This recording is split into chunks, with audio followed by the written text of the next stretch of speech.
Okay, so today's session, I'll be just giving you a short overview of how to use Google Earth, and mainly for what we have discussed in the past 2 weeks, that I had shown you Google Earth many of the times that alignments were marked, and it was going through some topographical area.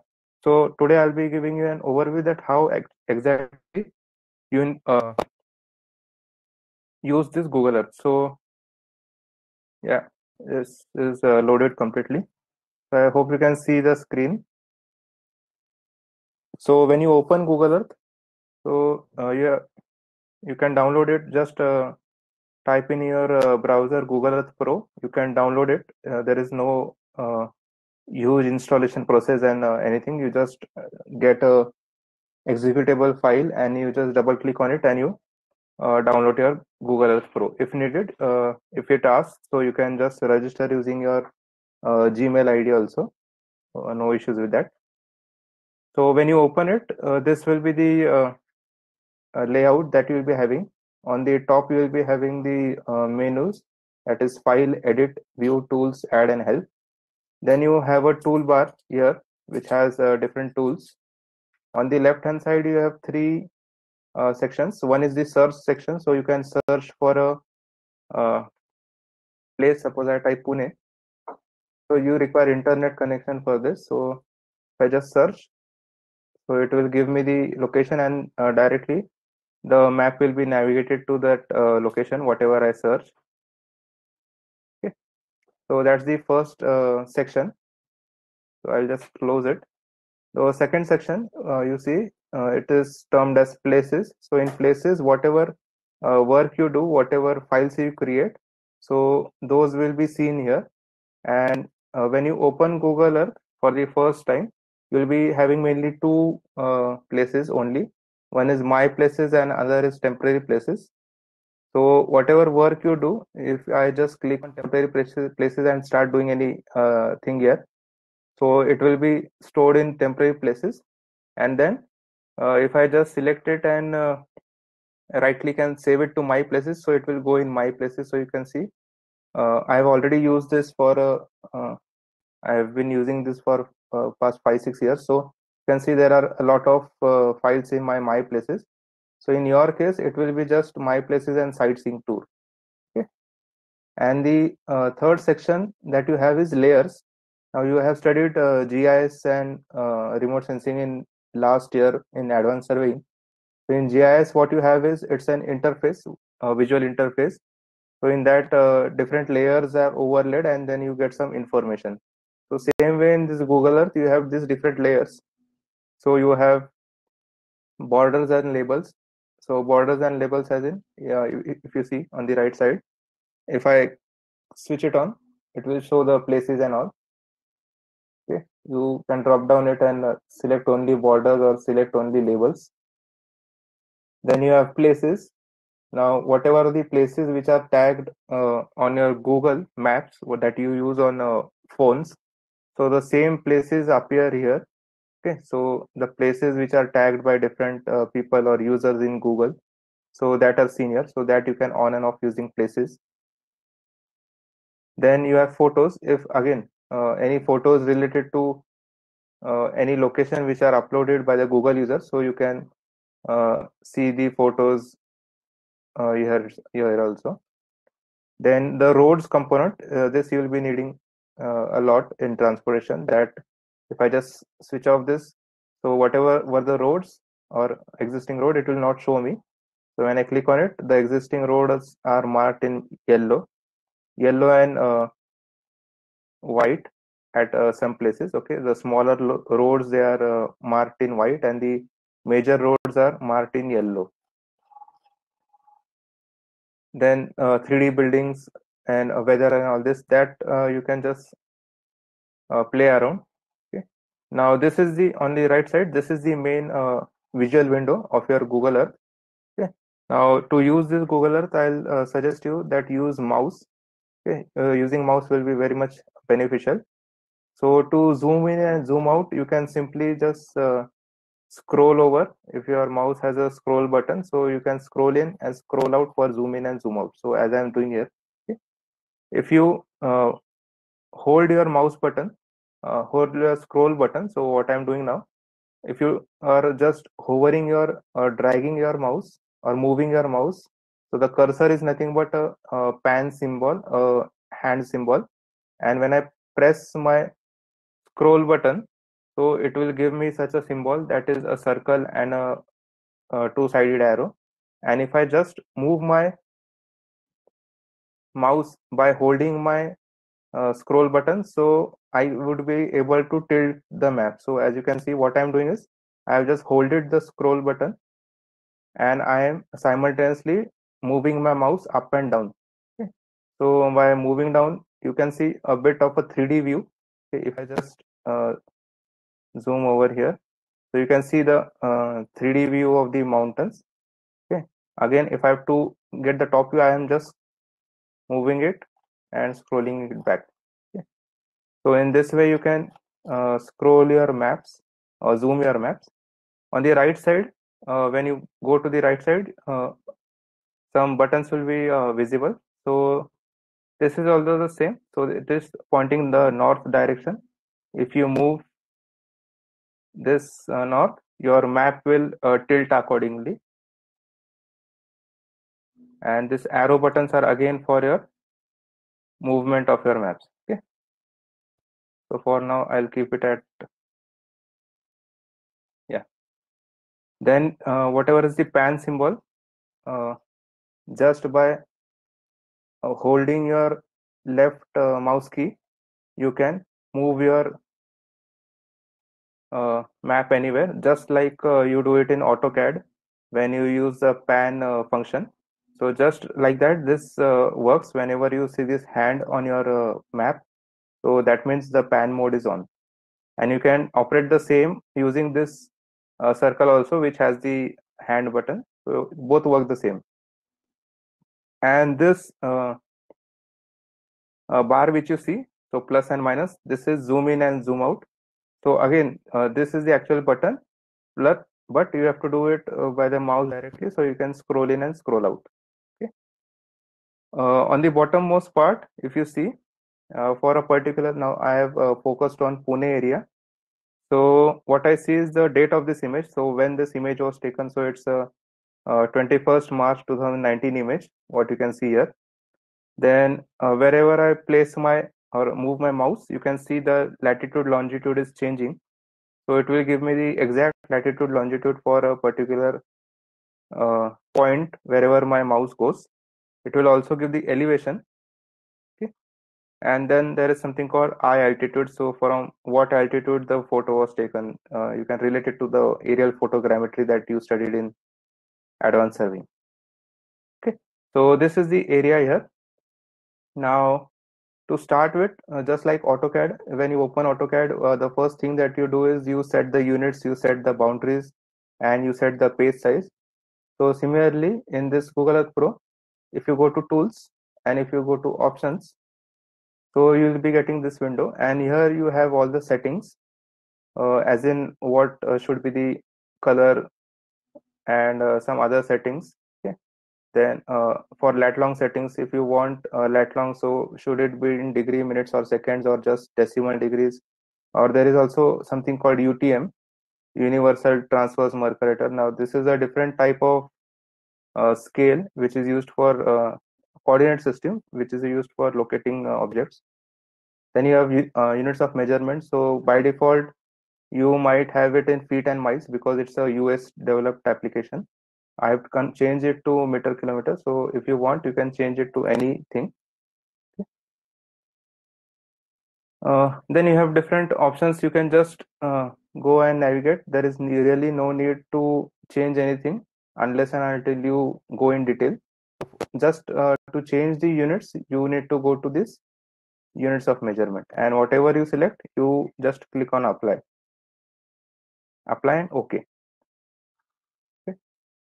So there are some basic very basic fundamental things that you can do with Google Earth.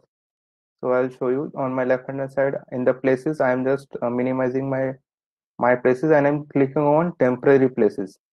Okay. Now this is very important.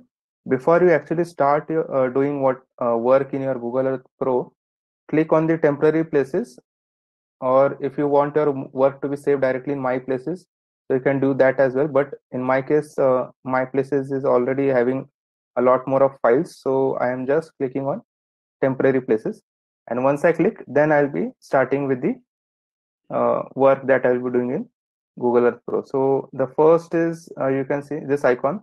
So this is hide sidebar. So on my sidebar, you have these three panels: search, places, and layers.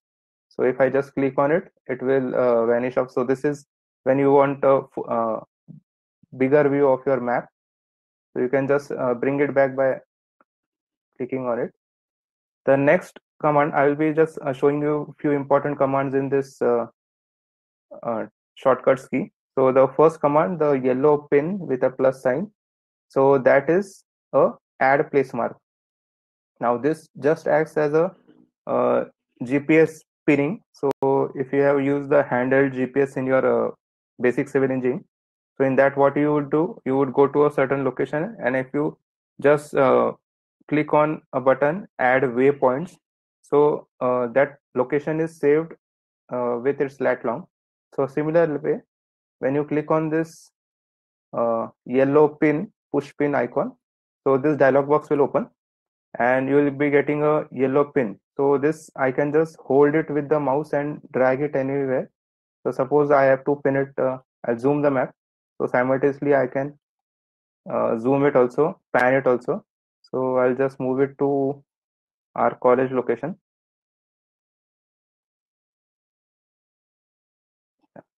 So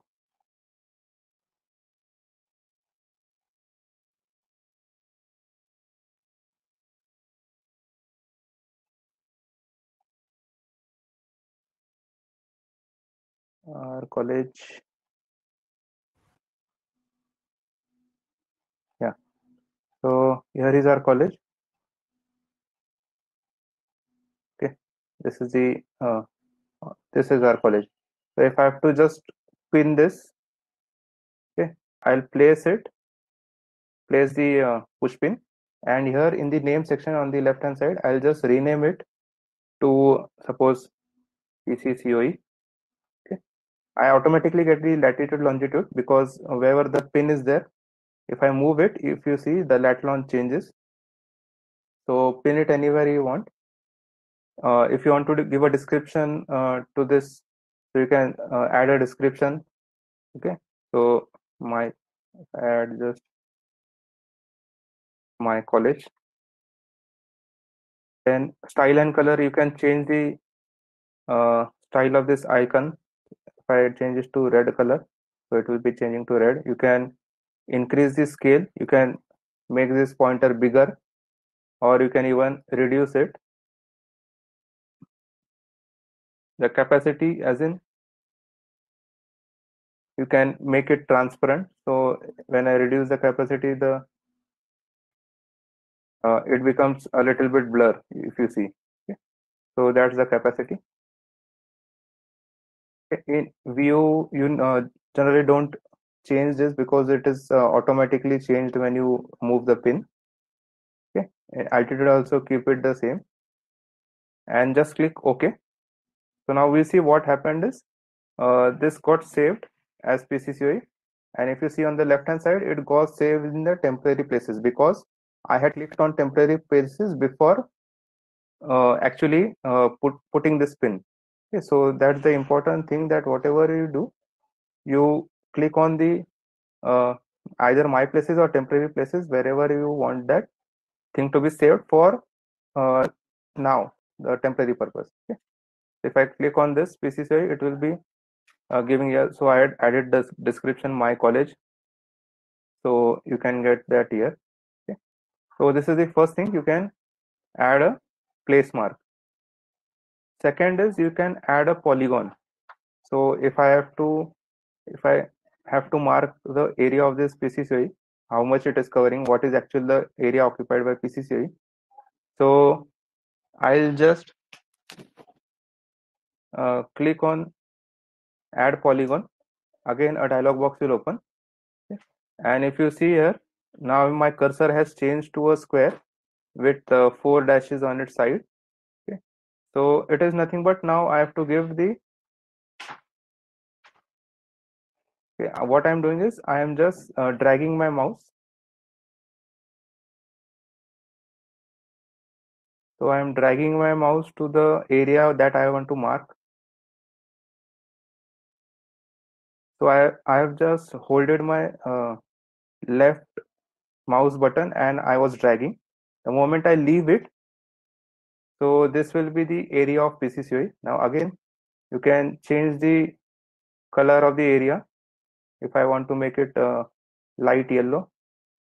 Okay, and I'll change the transparency capacity to 40% so that I can see the buildings as well. Okay, and rest of the things now, if you go to the measurement tab, you'll be getting perimeter in miles. You can change it to kilometers. So you'll be getting the perimeter of the area that I have selected, and the actual area, if you see, so you'll be getting this area if your start point and end point have matched. So here the start point end points they have not matched. So that's why you are, if you see here, my start and end point they have not matched exactly. So you are not getting an area, but you get an area when you uh, mark it properly. I can change it to uh, PCCOE campus, the name, and if I click OK, so now it has been saved. Again, now if you see, I had clicked on temporary places, so in that the polygon has been saved. Okay.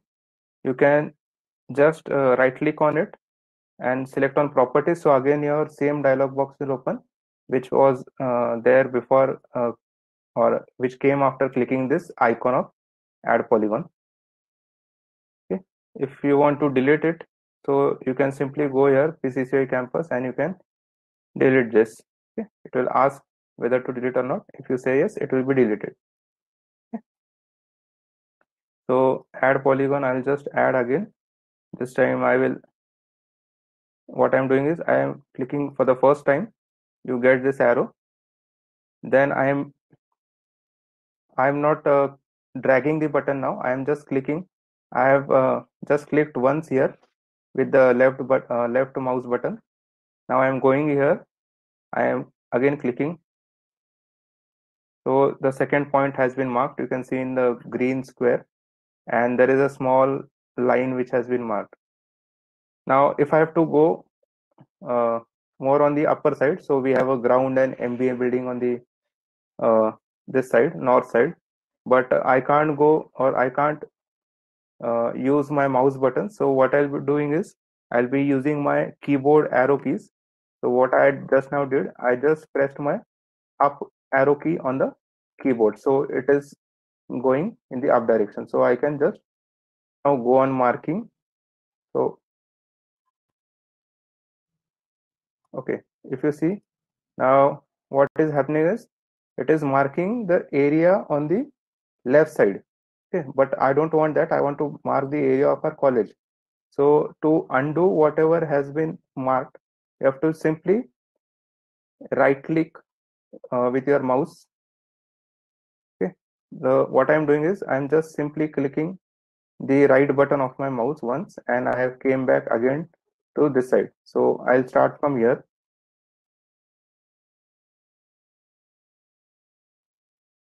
Okay, now you see it's now it's highlighting properly.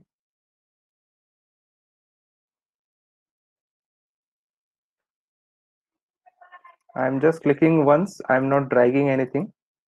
Okay, so I am clicking once and I am leaving it.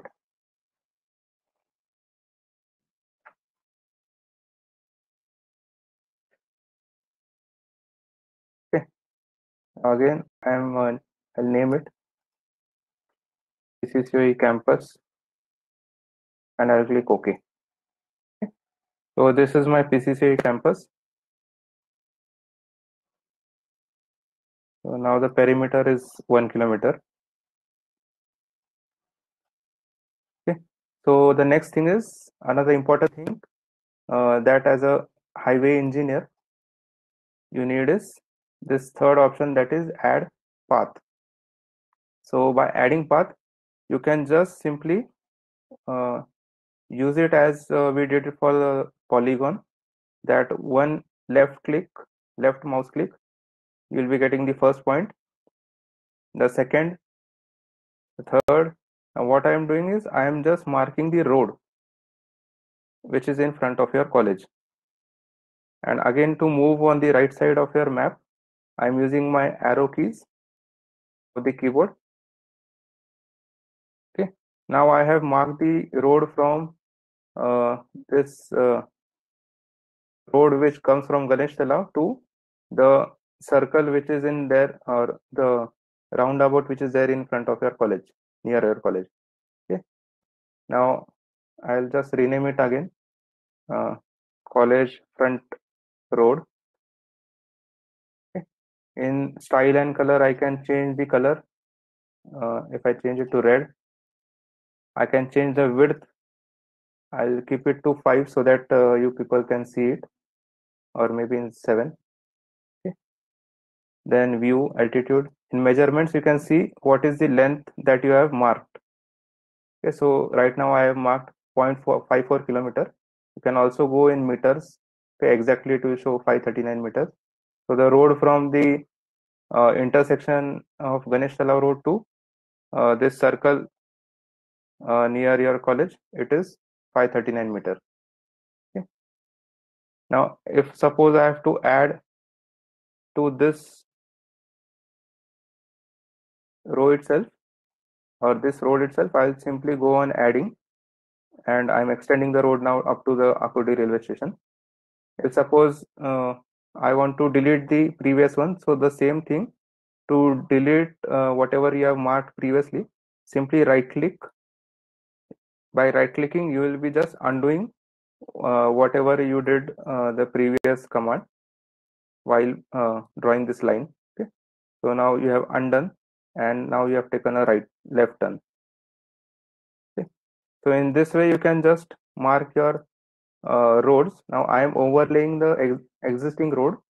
You can do the same if you don't have any road in your area. Suppose this is a barren land uh, near your college. So if I just again add path, I'll change the color to something green. Okay. And if I want to mark internal road for this plot, so I'll just mark like this. Okay, there is a tree here. I don't want to disturb the tree, so I'll take the road here. So in this way, you can mark even on the just a piece of land, that whatever you have. So again, if you see now, I had not renamed this green road, so it came out, or it got saved as untitled path. Okay. So that is regarding adding the path. The next important thing that you can do is you can add image overlay. Okay.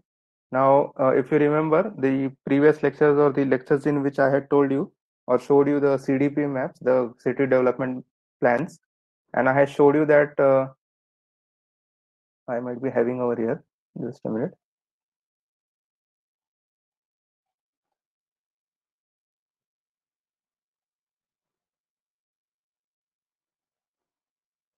Yeah.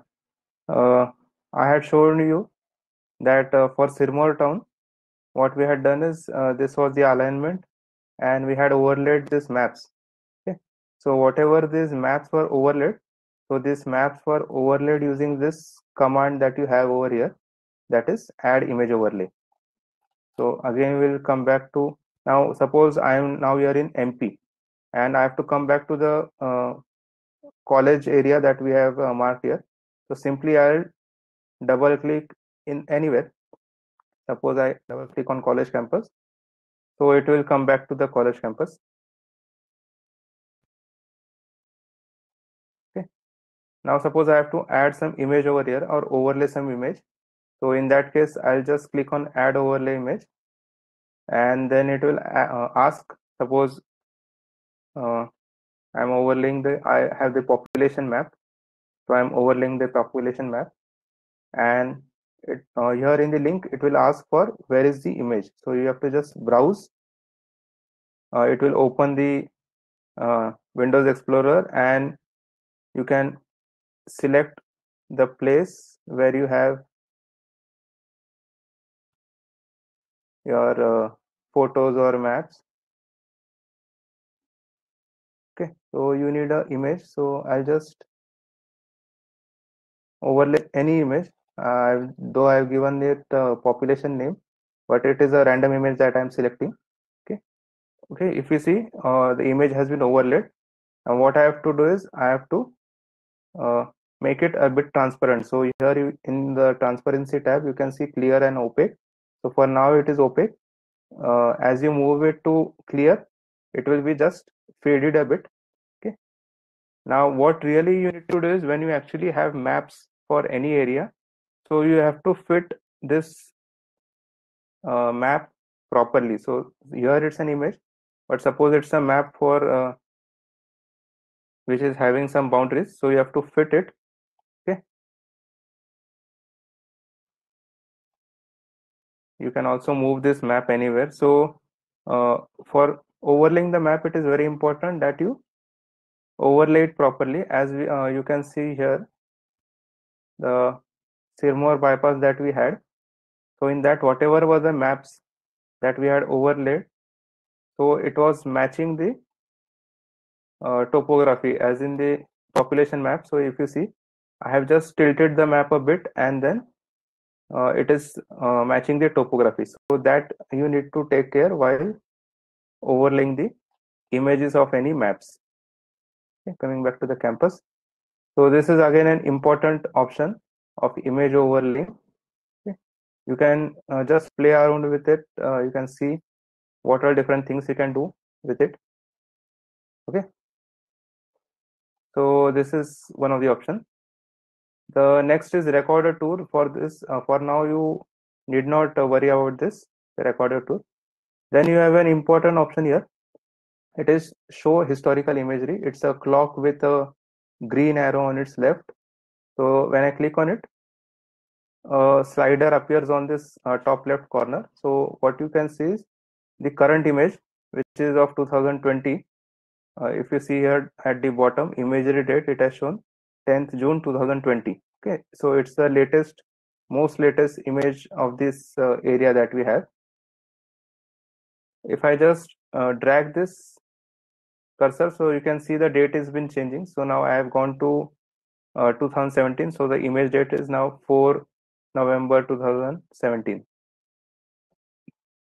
If I go back, now it's showing the image of 2011. If I go further back, it is showing the image of 2004.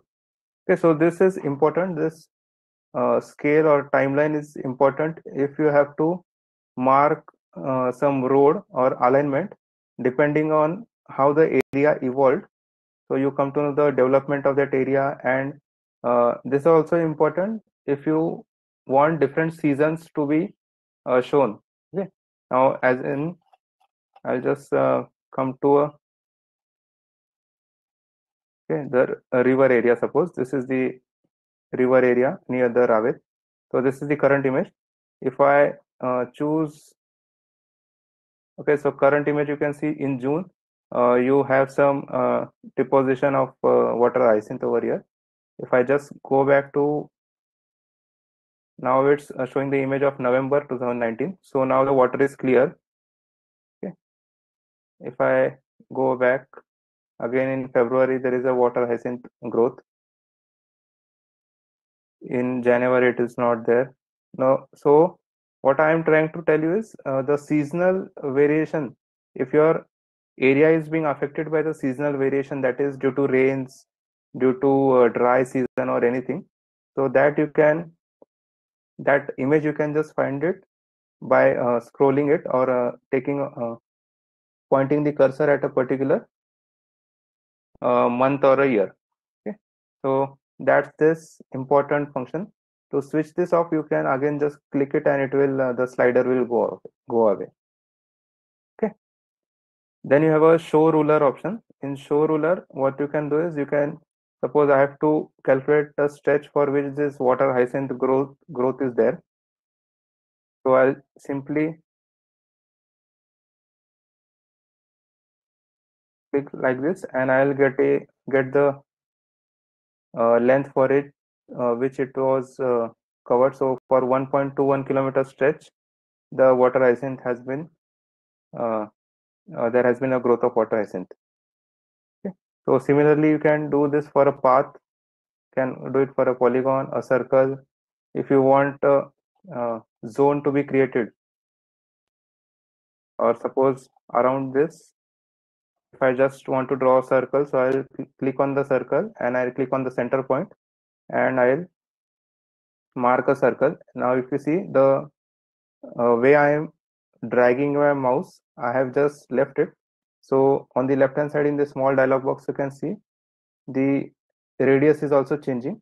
So if I want to mark a circle of 1 kilometer radius, so I'll just, or 1 kilometer may be too much, 0.5. So I'll adjust my mouse accordingly. Okay, so it's a 0.5 kilometer circle. So now if you want to check that why this water hyacinth growth is there. So suppose in 0.5 kilometer area, we'll check what are the types of industries or what are the types of houses or what kind of wastewater is thrown into the river which causes this. Okay, so Google Map, it can be used for any kind of work, not just transportation, but uh, we use it in transportation more for adding this path and all. Okay, now if you see on the left hand side, what I have marked four things: one place mark, one polygon, and two roads. So if I have to save this, so what I will be doing is I'll just select everything. I'll press Control and I'll select everything, and I'll right click. Okay, I'll click on the temporary places. I'll right click and I'll say Save to my places. Okay, if I do that, all these four items, it will be saved under this heading of Save Places or My Places. So My Places, it remains saved in your Google Earth memory, and even if you close it and you open it some other day, so you'll find all these things in the My Places, and then your temporary places will be empty. If you have to save it as some different file, so you can just click on Save Place As.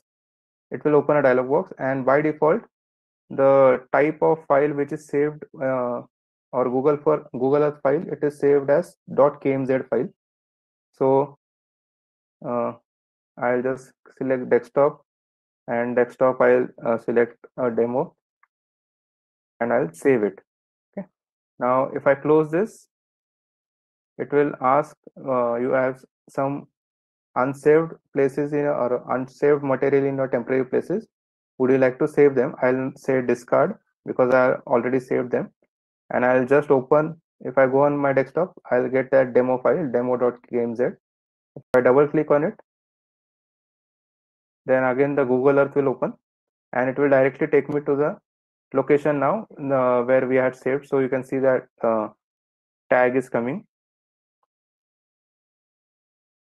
Okay, so everything that we had marked, our college, pin, the area, the two roads, that has been got saved. Now if you see, now it opened under temporary places, but this file is saved somewhere. And so in this file itself, if I have to add, so I'll select here and then I'll go on adding if anything I want. Okay, so this is the very basic that how you use Google Earth Pro. Okay, you can explore the different options that there are in this menu. Okay, it's just like learning some new software. It's very user friendly. Now the main purpose